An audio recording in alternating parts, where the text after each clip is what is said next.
نحمده ونستغفره ونؤمن به ونتوكل عليه ونعوذ بالله من شرور أنفسنا وسيئات أعمالنا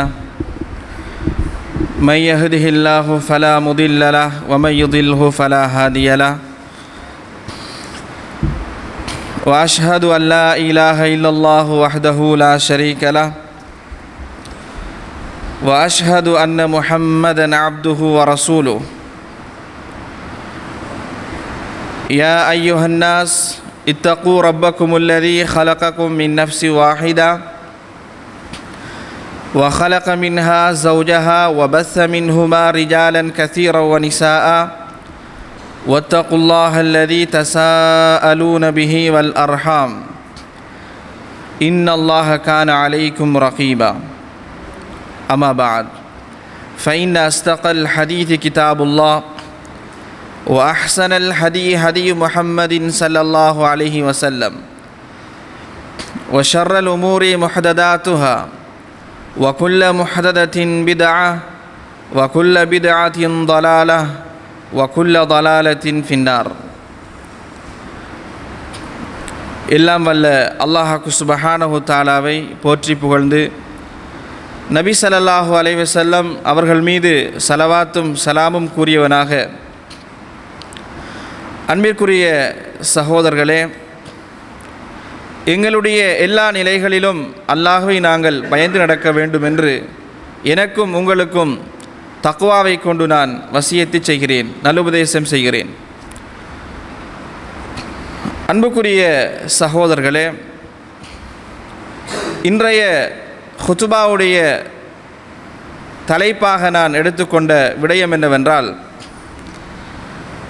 சுலைமான் அலைஹிஸ்ஸலாம் என்ற நாங்கள் மதிப்போடும் மரியாதையோடும் பார்க்கக்கூடிய அந்த நபி அவருடைய வாழ்விலே நடைபெற்ற ஒரு வரலாற்று சம்பவத்தை அடிப்படையாக கொண்டு அதிலிருந்து நாங்கள் சில படிப்பினைகளை பெற வேண்டும் என்ற அடிப்படையிலேயே இன்றைய ஹுத்பா பேசப்பட இருக்கிறது இன்ஷா அல்லாஹ்.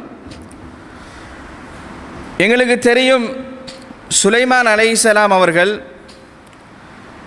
இந்த உலகத்தில் ஆட்சி, அதிகாரம், பட்டம், பதவி எல்லாம் கொடுக்கப்பட்ட ஒரு நபியாக இருந்தார்கள். எந்த அளவுக்கென்றால், அல்லாஹ் சுப்ஹானஹு வ தஆலா பறவைகளுடைய மொழியை கற்றுக் கொடுக்கிறான். அதே போன்று மனிதர்களை அல்லாஹ் சுப்ஹானஹு வ தஆலா வசப்படுத்தி கொடுக்கிறான். அதே போன்று ஜின்கள், காற்று, இப்படியான உலகத்திலே இருக்கக்கூடிய அனைத்து அம்சங்களையும் அல்லாஹ் சுப்ஹானஹு வ தஆலா சுலைமான் அலைஹிஸ்ஸலாம் அவர்களுக்கு வசப்படுத்தி கொடுத்ததாக திருமறையிலே சொல்லி காட்டுவதை நாங்கள் பார்க்கிறோம். ஜின்களை அல்லாஹ் சுப்ஹானஹு வ தஆலா வசப்படுத்தி கொடுக்கிறான். இதற்கு முன்னரும் பின்னரும் யாருக்கும் அல்லாஹ் சுப்ஹானஹு வ தஆலா ஜின்களை வசப்படுத்தி கொடுத்தது கிடையாது. அந்த அளவிற்கு இந்த உலகத்தில் ஆட்சி அதிகாரத்தோடு வாழ்ந்த ஒரு நபிதான் சுலைமான் அலைஹிஸ்ஸலாம் அவர்கள். எந்த அளவுக்கென்றால், நாளை மறுமையில் அல்லாஹ் சுப்ஹானஹு வ தஆலா உலகத்தில் அதிகமான இன்பங்களை அனுபவித்து வாழ்ந்த ஒரு நபர், அவர் அல்லாஹ்விற்கு மாறு செய்திருப்பார். அந்த நிஅமத்துகளின் ஊடாக, அல்லாஹ் வழங்கிய அந்த நிஅமத்துகளின் ஊடாக அல்லாஹ்விற்கு இந்த உலகத்திலே மாற்றமாக நடந்திருப்பார். அல்லாஹ் சுப்ஹானஹு வ தஆலா அவரை எழுப்பி கேள்வி கேட்கிற பொழுது சொல்லுவார், இந்த உலகத்தினுடைய செல்வம் என்னை மறக்கடித்து விட்டது, இந்த உலகத்தினுடைய ஆட்சி, அதிகாரம் உன்னை நினைப்பதை விட்டு மறக்கடித்து விட்டது என்று சொல்கிற போது, சுலைமான் அலைஹிஸ்ஸலாம் அவர்களை அல்லாஹ் சுப்ஹானஹு வ தஆலா அழைத்து, இவருக்கு கொடுக்காத ஆட்சி அதிகாரமா உனக்கு நான் கொடுத்து விட்டேன், ஆனாலும் கூட என்னை மறக்காமல் சதா நினைவுகளோடு அவர் வாழ்ந்திருந்தார் என்று அல்லாஹ் சுப்ஹானஹு வ தஆலா கூறிவிட்டு இன்பத்தோடு வாழ்ந்த இந்த மனிதனை நரகத்திற்கு அனுப்புவதாக நாங்கள் ஹதீஸ்களிலே பார்க்கிறோம். அன்புக்குரிய சகோதரர்களே, இந்த சுலைமான் அலைஹிஸ்ஸலாம் அவர்களுடைய வாழ்க்கை முழுவதும் பெரும் ஒரு அற்புதமாக அநேகமான நல்ல விஷயங்களை, படிப்பினைகளை பெற்றுக்கொள்ளக்கூடியதாக இருக்கின்றது. அந்த அடிப்படையில் ஒரு வரலாற்று குறிப்பை நீங்கள் பாருங்கள். அல்லாஹ் சுப்ஹானஹு வ தஆலா இந்த 2 வசனங்களிலே சொல்லி காட்டுகிறான். அதாவது எறும்பு பேசிய வரலாறு என்று நாங்கள் பாடசாலை புத்தகங்களிலே படித்திருக்கக்கூடும். சூரத்து நம்லிலே அல்லாஹ் சுப்ஹானஹு வ தஆலா சொல்லி காட்டுகிறான், ஹத்தா இதா அத்தவ் அலா வாதின் நம்லி, எறும்பினுடைய ஒரு பள்ளத்தாக்கை சுலைமான் அலைஹிஸ்ஸலாம் அவர்களும் அவர்களுடைய படைப்பட்டாளமும் நெருங்கிய பொழுது, காலத் நம்லத்துன், ஒரு எறும்பு கூறியது, யா ஐயுஹன் நம்லு, ஓ எறும்புகளே, உதுகுலு மசாக்கினக்கும், உங்களுடைய கூடுகளுக்குள் நீங்கள் நுழைந்து விடுங்கள், வலா யஹ்திமன்னக்கும் சுலைமானு வ ஜுனூதுஹு வஹும் லா யஷ்உரூன், சுலைமானும் அவர்களுடைய படைப்பட்டாளமும் தங்களை அறியாமல் உணராமல் உங்களை மிதித்து விடுவார்கள். ஃபதபஸ்ஸம லாஹிகன் மின் கௌலிஹா, இதை கேட்டபொழுது சுலைமான் அலைஹிஸ்ஸலாம் அவர்கள் புன்முறுவல் பூத்தார்கள். வகால ரப்பி, என்னுடைய இரட்சகனே, அவ்ஸிஅனி அன் அஷ்குர நிஅமதிக அல்லதி அன்அம்த அலைய வ அலா வாலிதைய வ அன் அஅமல சாலிஹன் தர்தாஹ், இறைவா, எனக்கும் என்னுடைய பெற்றோர்களுக்கும் நீ செய்த பேரருளை நினைத்து பார்க்கிறேன், உன்னை நான் புகழ வேண்டும் இறைவா என்று அல்லாஹ்வை துதிபாடுகிறார்கள். அதே போன்று இறைவா, நான் நீ பொருந்திக் கொள்ளக்கூடிய சாலிகான அமல்களை நான் செய்ய வேண்டும் இறைவா, அதற்கு நீ அருள் புரிய வேண்டும் என்று அல்லாஹ்விடத்திலே ஒரு பிரார்த்தனை செய்கிறார்கள். அன்புக்குரிய சகோதரர்களே, இந்த வசனத்தை நீங்கள் நன்றாக பாருங்கள். இந்த வசனத்திலே அல்லாஹ் சுப்ஹானஹு வ தஆலா பல படிப்பினைகளையும் வைத்திருக்கிறான். அதே போன்று இந்த உலகத்திலே மனிதர்களாகிய நாங்கள் எவ்வாறு நடந்து கொள்ள வேண்டும் என்ற தத்துவத்தையும் அல்லாஹ் சுப்ஹானஹு வ தஆலா ஒரு எறும்பின் மூலமாக எங்களுக்கு கற்பிக்கின்றான். முதலாவது விடயத்தை நீங்கள் பார்க்கலாம். ஒரு எறும்பு தன்னுடைய சமூகத்தை பாதுகாப்பதற்காக எப்படி துடித்து போகிறது.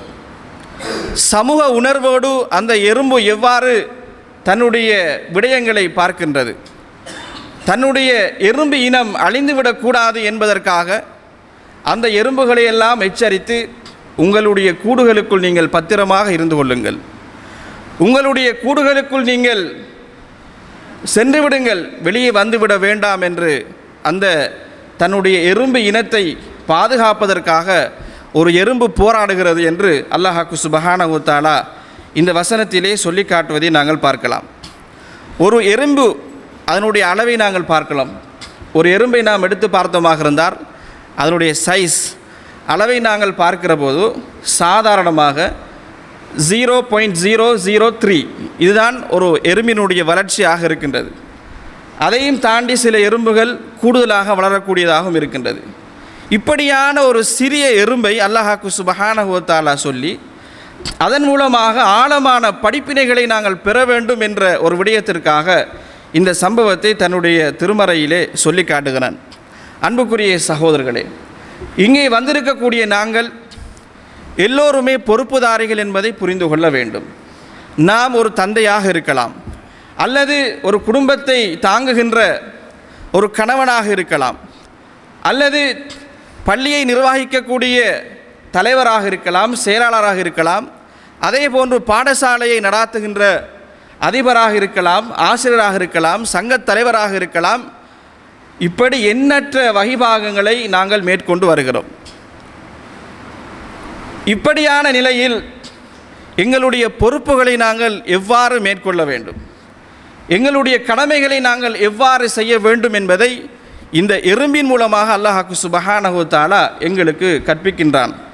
எனவே அன்புக்குரிய சகோதரர்களே, அதனால தான் நபி ஸல்லல்லாஹு அலைஹி வஸல்லம் சொல்கிறார்கள், குல்லுக்கும் ராயின் வ குல்லுக்கும் மஸ்ஊலுன் அன் ரஅயதிஹி, நீங்கள் ஒவ்வொருவரும் பொறுப்புதாரிகள், உங்களுடைய பொறுப்புகள் பற்றி நாளை மறுமையில் நீங்கள் விசாரிக்கப்படுவீர்கள் என்று அல்லாஹ் சுப்ஹானஹு வ தஆலா நபி ஸல்லல்லாஹு அலைஹி வஸல்லம் அவர்கள் சொல்லி காட்டுகிறார்கள். நீங்கள் ஒவ்வொருவரும் பொறுப்புதாரிகள். நீங்கள் ஒரு தந்தையாக இருக்கலாம், நீங்கள் உங்களுடைய குடும்பத்திற்கு பொறுப்புதாரி. நீங்கள் கடை முதலாளியாக இருக்கலாம், நீங்கள் ஒரு பொறுப்புதாரி. நீங்கள் ஒரு பாடசாலையினுடைய அதிபராக இருக்கலாம், நீங்கள் ஒரு பொறுப்புதாரி. உங்களுடைய பொறுப்பை நீங்கள் சரியாக செய்யவில்லையானால், உங்களுடைய பொறுப்பிலே நீங்கள் சரியாக நீங்கள் நடந்து கொள்ளவில்லையானால் அந்த சமூகம் பாதிக்கப்படும் என்ற ஒரு விடயத்தை இந்த செய்தி நமக்கு எடுத்துச் சொல்கிறது. ஒரு குடும்பத் தலைவன் தன்னுடைய குடும்பத்தை சரியாக பராமரிக்கவில்லையானால், அந்த பொறுப்பை சரியாக செய்யவில்லையானால் அந்த குடும்பம் பாதிக்கப்படும். நாளை மறுமையில் அல்லாஹ்விடத்தில் அதற்காக நாங்கள் பதில் சொல்லி ஆக வேண்டும். அன்புக்குரிய சகோதரர்களே, பொறுப்புகள் என்று நாங்கள் பேசுகிற போது எண்ணற்ற பொறுப்புகளை நாங்கள் சொல்லலாம். ஒவ்வொரு தனி மனிதனுடைய பொறுப்புகளை அடிப்படையாக வைத்து நாங்கள் அதிகமான விடயங்களை பேசலாம். ஆனால் இங்கே சில முக்கியமான பொறுப்புகள் சம்பந்தமாக பேச வேண்டும் என்று நான் ஆசைப்படுகிறேன். குறிப்பாக எங்களுடைய பிள்ளைகளை நாங்கள் எடுத்து பார்த்தோமாக இருந்தால், இன்று அதிகமாக எங்களுடைய பிள்ளைகள் பாடசாலையிலே சுமார் 8 மணித்தியாலங்கள் தங்களுடைய நேர காலங்களை செலவழிக்கின்றார்கள். அதே போன்று பகுதி நேர வகுப்பிற்கு தங்களுடைய நேர காலங்களை செலவழிக்கின்றார்கள். வீடுகளிலே இருக்கக்கூடிய நேரங்களை தாண்டியும் இன்று கற்றல் செயற்பாட்டிற்காக அதிகமான நேரங்களை ஒதுக்கி எங்களுடைய பிள்ளைகள் கற்றுக்கொண்டிருக்கின்ற நிலைகளை நாங்கள் பார்க்கிறோம். ஆனால் அந்த பிள்ளைகளுக்கு சரியான கல்வி புகட்டப்படுகிறதா? சரியான மார்க்க வழிகாட்டல் வழங்கப்படுகிறதா? பெற்றோர்களாகிய நாங்கள் எந்த நிலையிலே இருக்கின்றோம்? அதே போன்று கற்பிக்கக்கூடிய அதிபர் ஆசிரியர்கள் அந்த பிள்ளைக்கு எப்படியான வழிகாட்டல்களை வழங்குகிறார்கள் என்ற விடயத்தில் நாங்கள் பொறுப்புணர்வுடன் இருக்க கடமைப்பட்டிருக்கிறோம் சகோதரர்களே. ஏனென்று சொன்னால், அண்மையில் இஸ்லாம் பாடம் கற்றுக் கொடுத்து கொண்டிருக்கிற போது தொழுகை சம்பந்தமாக சில உபதேசங்களை செய்து கொண்டிருந்தேன். அப்பொழுது ஒரு மாணவி கேட்டால், எனக்கு அசருடைய தொழுகையை கலா செய்ய முடியுமா என்று கேட்கிறாள்.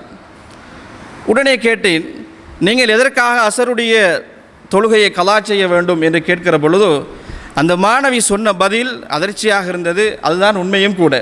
அதாவது, நான் பாடசாலையை முடித்து வீட்டுக்கு சென்றவுடன் பகுதி நேர வகுப்பிற்காக நான் டியூஷனுக்கு செல்ல வேண்டும்.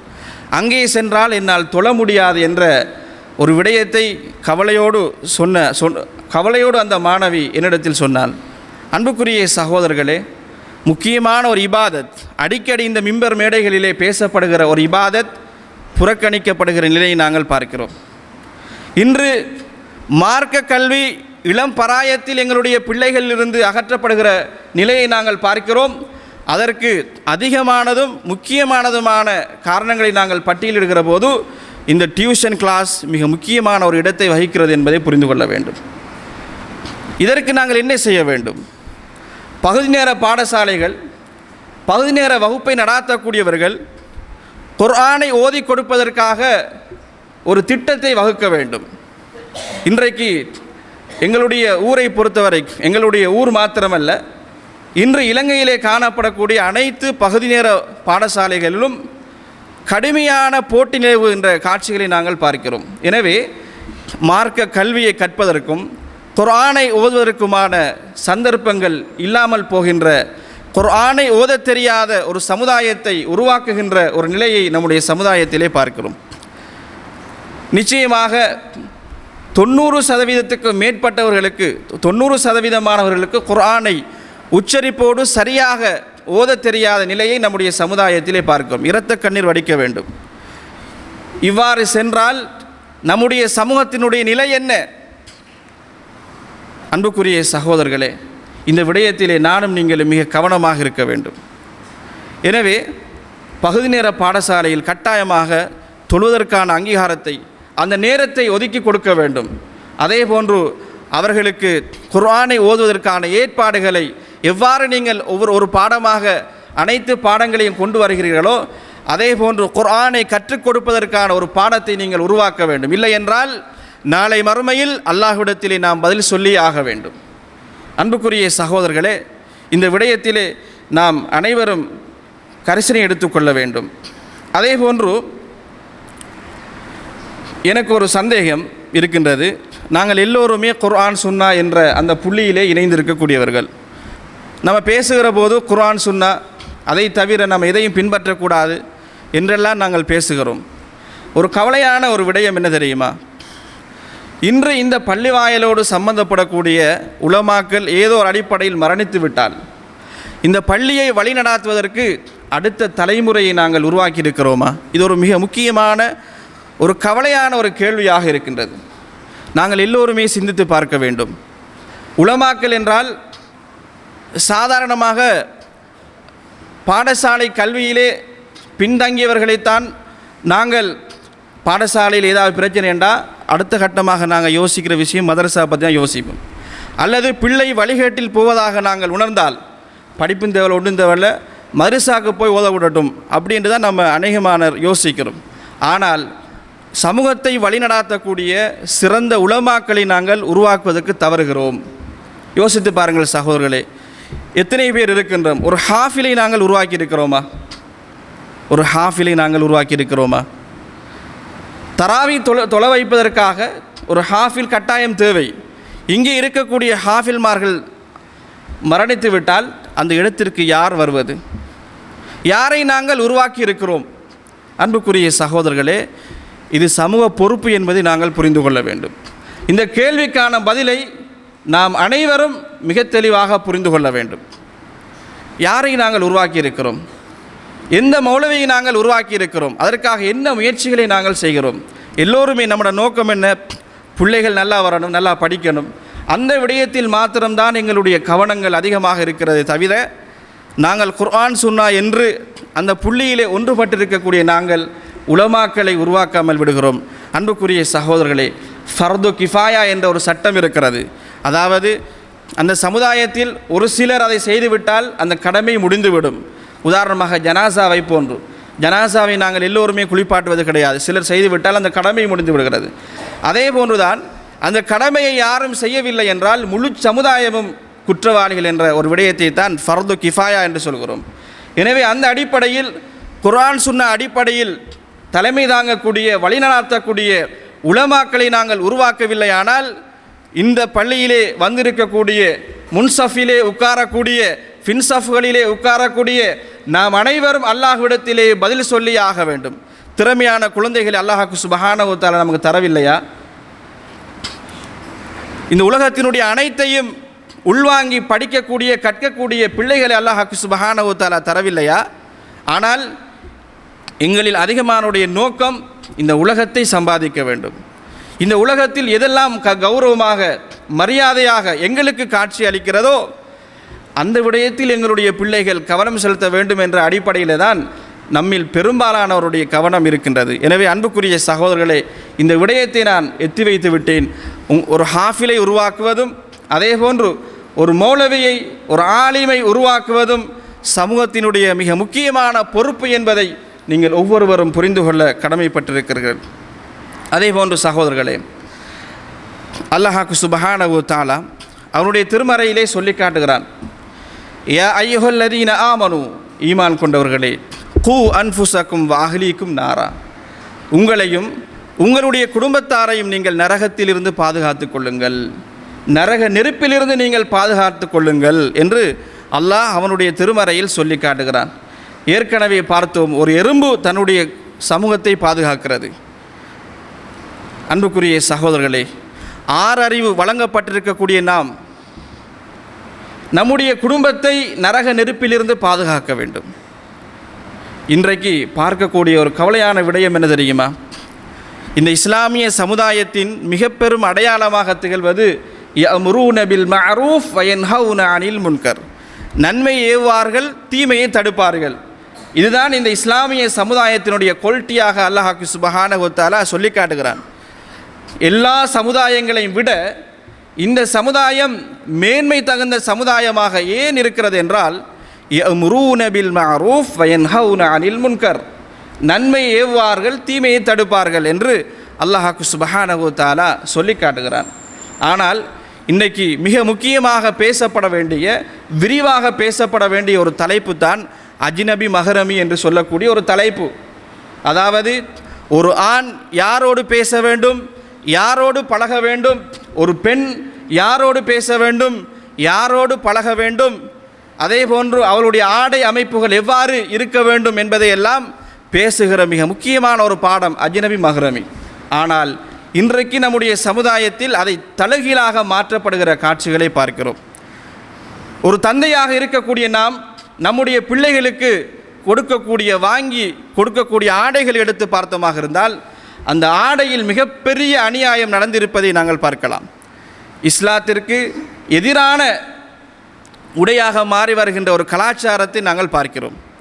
இன்றைக்கு நம்முடைய இஸ்லாமிய பெண்கள் பொது தலங்களிலே வந்து தங்களுடைய ஆடை அணிகலன்களை மற்றவர்களுக்கு காண்பிக்கக்கூடிய மோசமான காட்சிகளை நம்முடைய சமூகத்திலே பார்க்கிறோம். இதற்கெல்லாம் யார் பொறுப்பு சொல்வது சகோதரர்களே?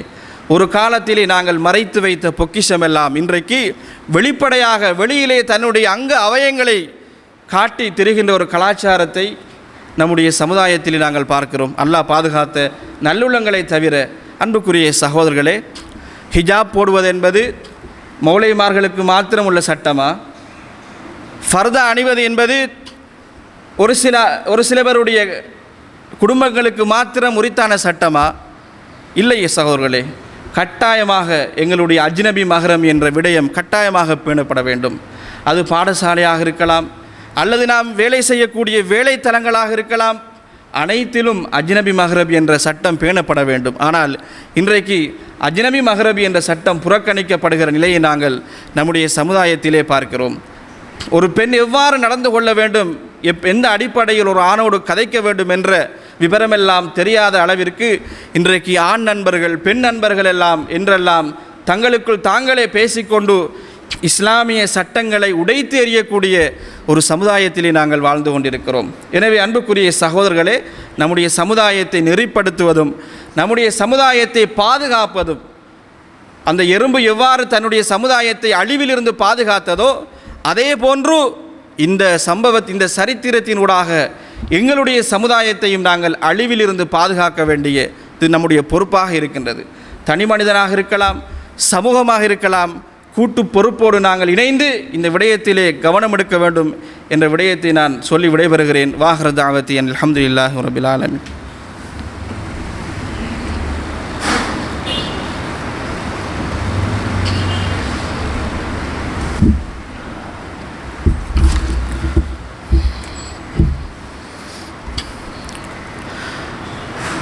அல்ஹம்துலில்லாஹ் வஸ்ஸலாத்து வஸ்ஸலாமு அலா ரசூலில்லாஹ் அம்மா பஅத்.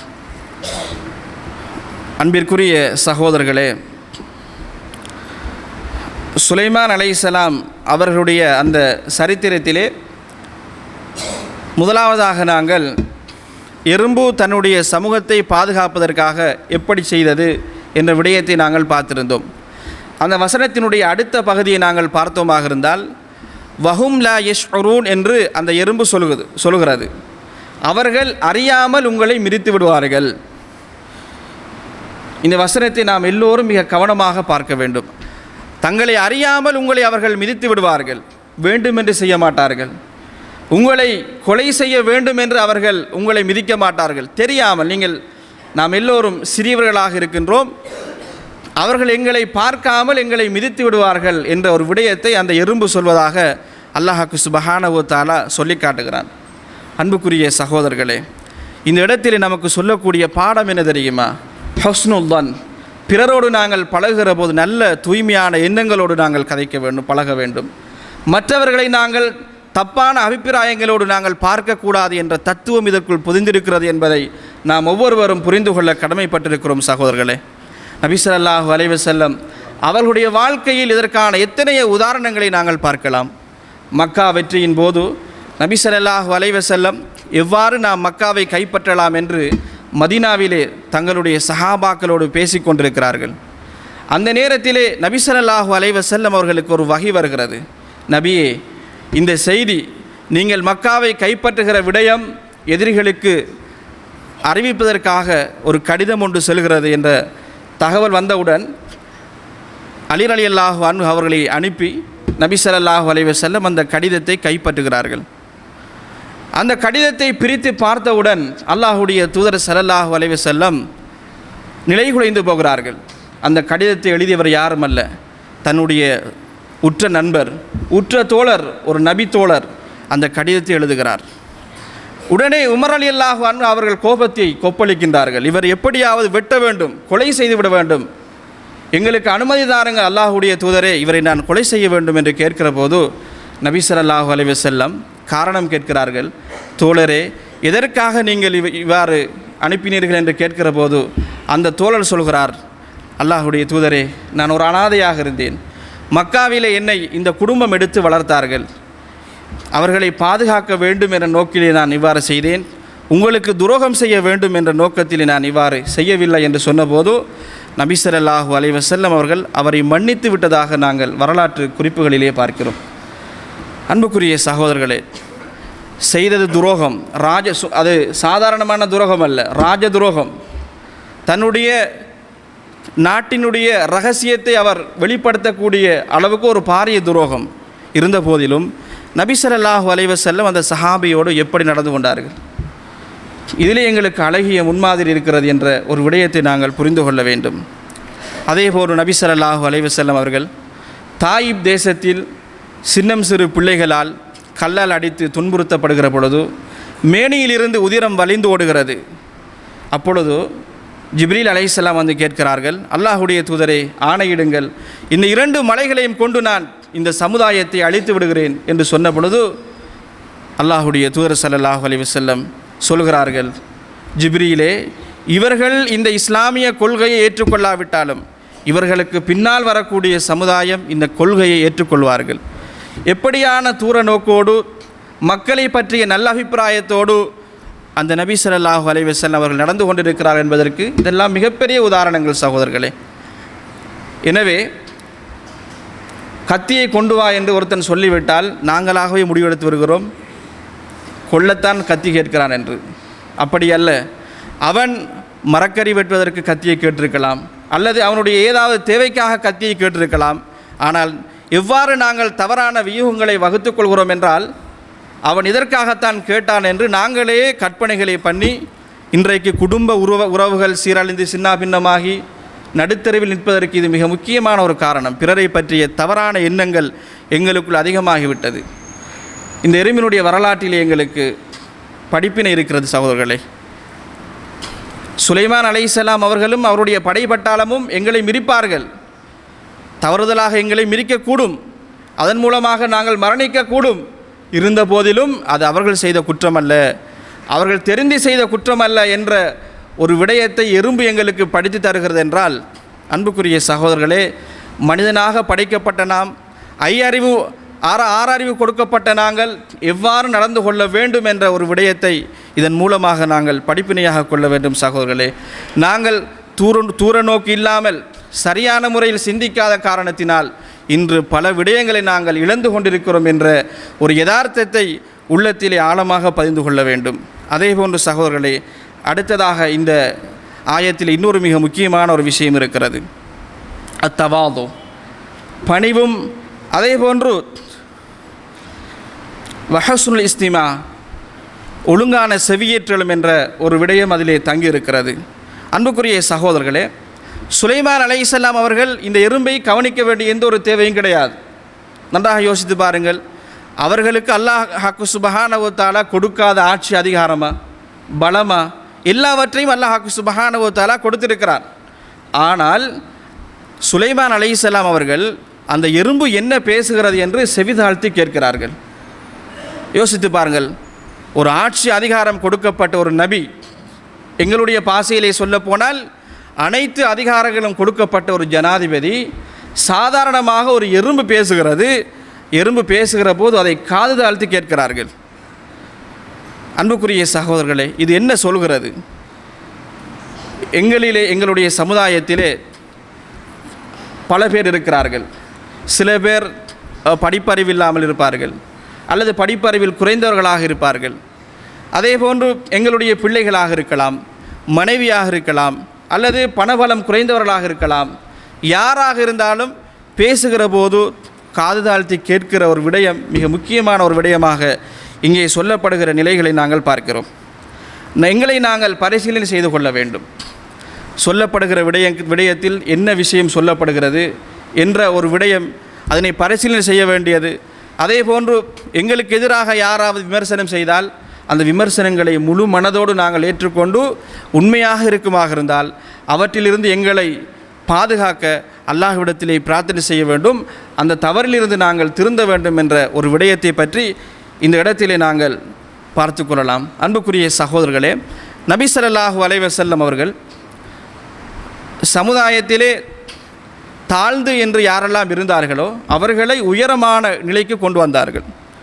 எத்தனையோ வரலாற்று சம்பவங்களை நாங்கள் பார்க்கலாம்.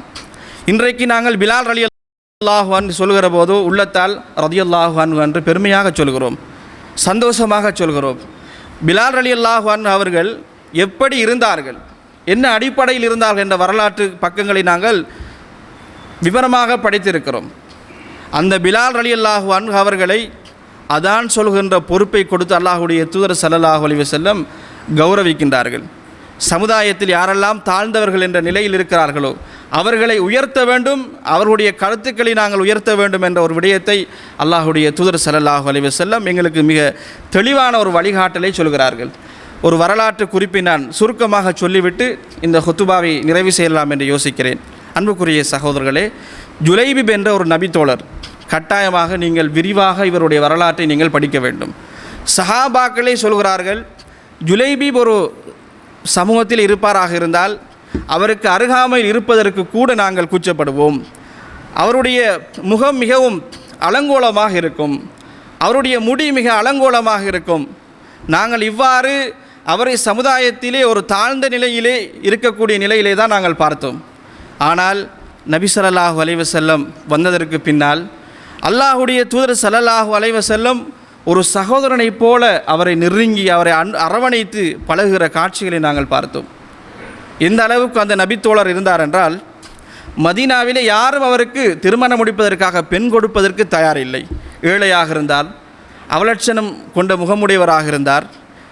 ஆனால் யாரும் மதீனாவில் அவருக்கு பெண் கொடுப்பதற்கு கூட தயங்கினார்கள். அவர்கள் மனிதர்கள் அல்லவா? ஆனால் நபி ஸல்லல்லாஹு அலைஹி வஸல்லம் அவர்களை சந்திக்கிற போதெல்லாம் அவரை அணைத்து பேசுவார்கள், அன்பாக பேசுவார்கள், சிரித்த முகத்தோடு பேசுவார்கள். அவருக்கு நபி ஸல்லல்லாஹு அலைஹி வஸல்லம் அவர்களை தவிர வேறு யாரையும் பிடிக்காது. அந்த அளவுக்கு அல்லாஹ்வுடைய தூதரை மிகவும் அதிகமாக நேசித்தார்கள். ஒரு யுத்தம் வருகிறது. இது விரிவான ஒரு சம்பவமாக இருந்தாலும் சுருக்கமாக சொல்கிறேன். உஹது யுத்தம். அந்த யுத்தத்தில் ஜுலைபிப் ரலியல்லாஹு அன்ஹு அவர்கள் கொலை செய்யப்படுகிறார்கள். அந்த களத்திற்கு வந்த நபி ஸல்லல்லாஹு அலைஹி வஸல்லம் அவர்கள் தங்களுடைய சஹாபாக்களை தேடுகிற போது யாருமே தேடாத ஒரு நபித்தோழரை தேடினார்கள். அவர்தான் ஜுலைபிப் ரலியல்லாஹு அன்ஹு அவர்கள். மரணித்த அந்த சஹாபியை தன்னுடைய கையால் ஏந்தி தன்னுடைய மார்போடு அணைத்து முத்தமிட்டு என்னுடைய ஜுலைபிபே என்று சொன்னார்கள். யோசித்து பாருங்கள் சகோதரர்களே, என்னுடைய ஜுலைபிபே என்று சொன்னார்கள். அப்படி அவரை அல்லாஹ்வுடைய தூதர் ஸல்லல்லாஹு அலைஹி வஸல்லம் நல்லடக்கம் செய்த வரலாற்று குறிப்புகளை நாங்கள் பார்க்கிறோம். எனவே நம்முடைய பார்வையில் அவர் சிறியவராக இருந்தாலும் சரி, அல்லது படிப்பில்லாதவராக இருந்தாலும் சரி, அல்லது பணபலம் இல்லாதவராக இருந்தாலும் சரி, அல்லது ஏழையாக இருந்தாலும் சரி, அவருடைய கருத்துக்கு நாங்கள் செவிசாய்க்க வேண்டும் என்ற ஒரு விடயத்தை இந்த எறும்பினுடைய வரலாறு எங்களுக்கு சொல்லித் தருகிறது. சகோதரர்களே, நாளை மறுமையில் சில பேரை நாங்கள் பார்க்கலாம், எவ்விதமான கேள்வி கணக்கும் இல்லாமல் மிக வேகமாக சுருக்கத்துக்கு செல்வார்கள். அல்லாஹ்வுடைய தூதர் ஸல்லல்லாஹு அலைஹி வஸல்லம் சொல்லி காட்டுகிறார்கள். அவர்கள் யார் தெரியுமா? இந்த உலகத்தில் நாம் சில பேரை இவர்கள் ஏழைகள் என்று பார்த்திருப்போம். சமூகத்தில் அவர்களுக்கு எந்த ஒரு அங்கீகாரமும் கிடையாது. கையேந்தினால் உடனே பிரார்த்தனை அல்லாஹ் சுப்ஹானஹு வ தஆலா அங்கீகரிப்பான். அப்படியான சில பேரை அல்லாஹ் சுப்ஹானஹு வ தஆலா நாளை மறுமையில் எவ்விதமான கேள்வி கணக்கும் இல்லாமல் மிக வேகமாக அவர்கள் சொர்க்கத்துக்கு சென்று விடுவார்கள். எனவே சமுதாயத்தில் யாரெல்லாம் தாழ்ந்தவர்கள் என்று நாங்கள் நினைக்கிறோமோ அவர்களை நாங்கள் சாதாரணமானவர்களாக நினைத்து விடக்கூடாது என்பதில் நபி ஸல்லல்லாஹு அலைஹி வஸல்லம் மிக கவனமாக இருந்திருக்கிறார்கள். எனவே எங்களை விட சிறியவராக இருந்தாலும் சரி, அல்லது பணபலம் இல்லாதவராக இருந்தாலும் சரி, அவர்களை மிக அன்பாக அழைத்து நாங்கள் பேச வேண்டிய பொறுப்பும் கடமையும் இருக்கிறது என்பதை புரிந்து கொள்ள வேண்டும். அதேபோன்று சகோதரர்களே, இந்த ஆயத்திலே அல்லாஹ் சுப்ஹானஹு வ தஆலா ஏராளமான படிப்பினைகளை நமக்கு சொல்லி காட்டுகிறான். நேரத்தை நான் கருத்தில் கொண்டு 3 விடயங்களோடு நான் நிறுத்திக் கொள்கிறேன். இது தொடர்பாக இன்னும் ஏராளமான விடயங்கள் இருக்கிறது. சுலைமான் அலைஹிஸ்ஸலாம் அவர்கள் அல்லாஹ்வுக்கு எவ்வாறு நன்றி செலுத்துகிறார்கள், பெற்றோருக்கு நன்றி செலுத்துகிறார்கள், இப்படியான விடயத்தை நான் ஏற்கனவே அந்த வசனத்தை வாசிக்கிற பொழுது சொல்லியிருந்தேன். எனவே அன்புக்குரிய சகோதரர்களே, ஒரு எறும்பு எங்களுக்கு பாடம் எடுக்கிறது, அந்த பாடத்திலிருந்து நல்ல பல படிப்பினைகளை பெற்றவர்களாக அல்லாஹ் சுப்ஹானஹு வ தஆலா நம் அனைவரையும் ஆக்க வேண்டும் என்று இருகரம் ஏந்தி பிரார்த்தித்து விடைபெறுகிறேன். வாஹிரு தஅவத்தி அல்ஹம்துலில்லாஹி ரப்பில் ஆலமீன்.